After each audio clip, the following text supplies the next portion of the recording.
tey jii ñi ñëw fii ci ARP ñu koy rafetlu parce que ARP yàgg na jàppale LISCA ci médicament di ñu permettre ñu jot ay autorisation bi garab yi nga xam ne dafay jóge bitim réew loolu dafa am solo parce que LISCA dafa am ñu ñuy jàppale garab yooyu la ñun dañ koy def ci dañ koy dugal ci biir hôpitaux yi fi ñu jëlee fajee cancer yi nii am jot nañu ñaari conteneur ñu ngi xaar ngeen jox ñu suñu autorisation pour mun a génn conteneur bi parce que chaque fois suñu génnee garab yi dañ koy def ci structure yu ñuy fajee malade du cancer donc maa ngi leen di gërëm di leen di sant di rafetlu njiitu réew bi le président son excellence Bassirou Diomaye Diakhar Faye nu mu jëlee engagement porter plaidoyer wu cancer bi au Sénégal di remercier toutes les directions, tous les ministères de ce pays qui ont porté l'engagement de sensibiliser et de permettre à leur personnel ñuy saytu cancer wu ween tey jii fii la ñu ñëw mais rafetlu nag ci seen engagement sociétal d'entreprise ci seen engagement di protéger seen personnel ak seen jabaru personnel di leen di may ñaari journée de dépistage du cancer du sein xam ngeen ne cancer du sein mooy cancer bi nga xam ne malheureusement ba léegi soo jëlee téeméeri cas juróom fukk ak juróom dañuy faatu ci cas yooyu le malheureusement 75% parce que dañuy yéex a dem kër docteur yéex a dem kër docteur yéex a faju yéex a wér cancer wu ween nag mooy cancer bi nga xam ne suñ ko teelee gis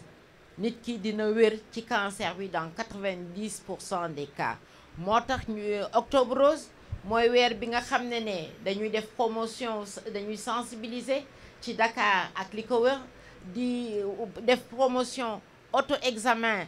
di jàngal jigéen yi naka la ñuy làmbatoo ween parce que làmbatu ween boobule am na solo bien que mammographie bi dina gis tumeur yu tuuti li nga xam ne loxo daju ko te ween mooy cëru jigéen la mooy organe de féminité donc soo bàyyee sa feebar mu law su accès yenn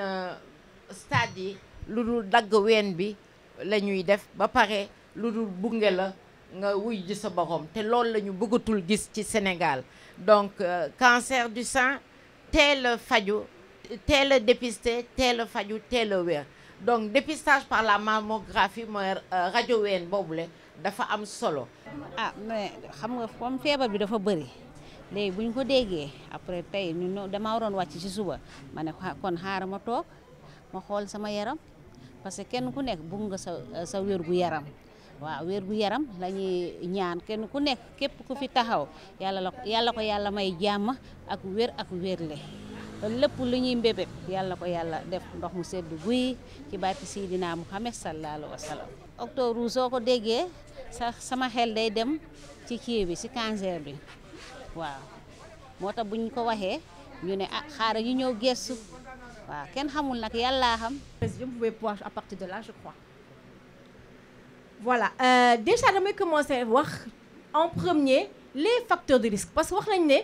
il faut qu'on insiste sur la prévention et quand on parle de prévention mooy il faut que ñu xam feebar bi lan moo koy andi wala lan moo xam ne dina ko favoriser ñuy les facteurs de risque. Donc nous sommes là en tant que direction de la lutte contre la maladie. On devrait même dire direction de la lutte contre la survenue de la maladie. Parce que nous devons d'abord et avant tout nous battre pour que la maladie ne survienne pas. Ça s'appelle prévention. Et nous allons y revenir. Nous avons un plan de lutte contre le cancer qui sera lancé très prochainement par Monsieur le ministre de la Santé. Et dans ce plan, la prévention occupe une part importante. Mais nous savons tous que, malgré tous les moyens de prévention, malgré tout ce que nous faisons comme vaccination, comme dépistage précoce, etc., il y aurait des personnes qui vont tomber malades. Et malheureusement, parmi ces personnes, il y a les femmes. Et nous avons le devoir et l'obligation de les prendre en charge. Cette rencontre nous donne l'occasion d'abord de saluer et de magnifier ce que l'ARP a fait. Je pense que l'ARP, on va y revenir, dans le cadre de sa mission,